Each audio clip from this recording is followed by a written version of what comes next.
এটি কোনো সিনেমার দৃশ্য নয়, এটি বাংলাদেশ। 2050 সালও নয়, এটি এখনকারই বাস্তবতা।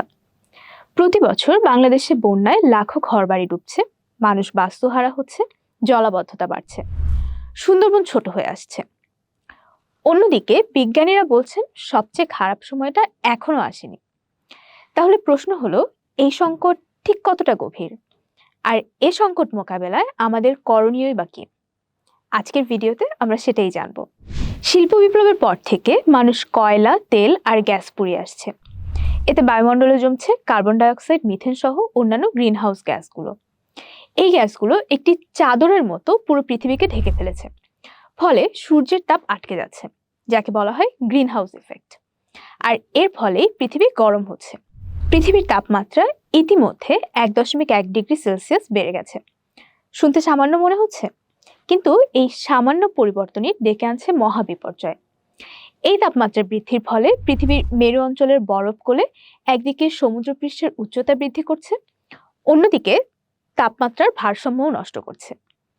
এছাড়া অতিবৃষ্টি, খরা, ভয়াবহ ঘূর্ণিঝড়, চরম ভাবাপন্ন আবহাওয়া, এই সবকিছুর জন্যই দায়ী পৃথিবীর তাপমাত্রা বৃদ্ধি। বিশ্বের মোট কার্বন নির্গমনের মাত্র 0.47% কার্বন নির্গমন করে বাংলাদেশ। অথচ জলবায়ু পরিবর্তনের ক্ষতির তালিকায় আমরা শীর্ষে। এর কারণটা ভৌগোলিক। বাংলাদেশের বিশাল অংশ সমুদ্রপৃষ্ঠ থেকে মাত্র কয়েক মিটার উঁচুতে। সমুদ্রের পানি মাত্র 1 মিটার বাড়লে দেশের প্রায় 17% ভূমি তলিয়ে যাবে, আর তখন গৃহহীন হবে 2 কোটিরও বেশি মানুষ। এর বাইরেও ভৌগোলিক অবস্থানের কারণে আমাদের দেশ বেশ দুর্যোগ প্রবণ। তবে জলবায়ু পরিবর্তনের কারণে এসব দুর্যোগের মাত্রা ও তীব্রতা দিন দিন আরো বাড়ছে। সাম্প্রতিক সময়ে বাংলাদেশে বেশ কিছু বড় ঘূর্ণিঝড় হয়েছে, যেমন সিডর, আইলা, আম্পান। এগুলোর কারণে লক্ষ লক্ষ মানুষ বিপর্যয়ের মুখে পড়েছে। আরেকটি নিয়মিত দুর্যোগ হলো বন্যা। প্রতি বছর দেশের 1/3 এলাকা বন্যায় ডুবে যায়। বন্যার সাথে জলাবদ্ধতা এবং লবণাক্ততাও জড়িত। উপকূল অঞ্চলে বহু মানুষকে এসব প্রাকৃতিক দুর্যোগ পরবর্তী সময়ে জলাবদ্ধতার মধ্যে থাকতে হয়। এছাড়াও উপকূলে মিষ্টি পানির জায়গায় ঢুকছে লোনা পানি। ফলে একদিকে যেমন ফসলি জমির ক্ষতি হচ্ছে, অন্যদিকে জনস্বাস্থ্যের জন্য এটা বড় হুমকি। আরেকটি দুর্যোগ এখন আমাদের বেশ ভাবাচ্ছে, আর তা হলো তীব্র দাবদাহ। ঢাকার মতো জনবহুল শহরগুলো হয়ে উঠেছে হিট আইল্যান্ড। এমনকি 2024 সালে তীব্র দাবদাহর কারণে প্রায় 2 সপ্তাহের মতো দেশ জুড়ে শিক্ষা প্রতিষ্ঠান বন্ধ রাখতে হয়েছিল। জলবায়ু পরিবর্তনের কারণে এসব দুর্যোগ দিন দিন আরো ক্ষতিকর হয়ে উঠছে। জলবায়ু পরিবর্তন কিন্তু সবার জন্য সমান নয়। প্রান্তিক মানুষেরা, যারা জলবায়ু পরিবর্তনের জন্য সবচেয়ে কম দায়ী, তারাই সবচেয়ে বেশি ক্ষতির মুখে পড়ছেন। যেমন আমাদের দেশে উপকূলের জেলেরা সমুদ্রে যেতে পারছেন না, জলাবদ্ধতার ফলে তাদের ফসলি জমি, ভিটে মাটি নষ্ট হচ্ছে।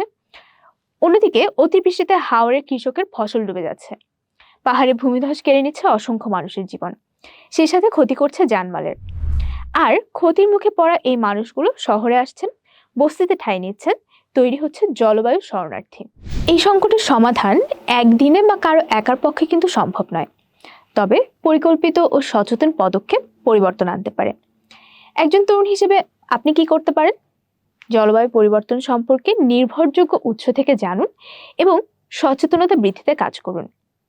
নিজের কার্বন ফুটপ্রিন্ট কমান, বিদ্যুৎ ও জ্বালানির ব্যবহার কমানো, অপ্রয়োজনীয় ভোগ কমানো, গণপরিবহন ব্যবহার, এসব ছোট ছোট সিদ্ধান্তেরও কিন্তু দীর্ঘমেয়াদী প্রভাব থাকে, তাই এগুলো অনুশীলন করুন। নীতি নির্ধারণী পর্যায়ে সম্পৃক্ত হন, জলবায়ু ন্যায় বিচার ও টেকসই নীতির পক্ষে নাগরিক হিসেবে মতামত দিন, আলোচনা এবং প্রচারণায় অংশ নিন। এবং সবচেয়ে গুরুত্বপূর্ণ হলো জলবায়ু পরিবর্তনের কারণ এবং এর প্রভাব সম্পর্কে জানতে থাকুন। নিজের দক্ষতা বৃদ্ধি করুন। পরিবেশ বিজ্ঞান, টেকসই উন্নয়ন, নবায়নযোগ্য শক্তি, দুর্যোগ ব্যবস্থাপনার মতো বিষয়গুলো সম্পর্কে আরো জানুন। এই খাতগুলো ভবিষ্যতের কর্মক্ষেত্র এবং দেশের জন্য অত্যন্ত গুরুত্বপূর্ণ। তাই জলবায়ু পরিবর্তন নিয়ে কাজ করতে চাইলে প্রস্তুতি নিন। এছাড়াও জলবায়ু পরিবর্তন সম্পর্কিত আরো বিভিন্ন ধারণা, যেমন climate finance, climate justice, climate leadership and activism, এই ধরনের ধারণাগুলোর সাথে নিজেকে পরিচিত করুন। দেশের এবং বৈশ্বিক জলবায়ু নীতি সম্পর্কে জানুন। বাংলাদেশ এই সংকট তৈরি করেনি, কিন্তু এই সংকট মোকাবেলা আমাদেরই করতে হবে। আন্তর্জাতিক মঞ্চে বাংলাদেশ ইতিমধ্যে জলবায়ু ন্যায় বিচারের দাবিতে বেশ সোচ্চার। এখন দরকার প্রয়োজনীয় কার্যকর পদক্ষেপ, আর সেই কাজটা শুরু হতে পারে আপনার থেকে, আজ থেকেই। জলবায়ু পরিবর্তন সংক্রান্ত আরও বিস্তারিত বিষয় জানতে BL6 এর প্ল্যাটফর্মটি দেখুন, লিঙ্ক ডেসক্রিপশনে দেওয়া আছে। এছাড়া আরও জানতে চোখ রাখুন BL6 এর এই চ্যানেলে।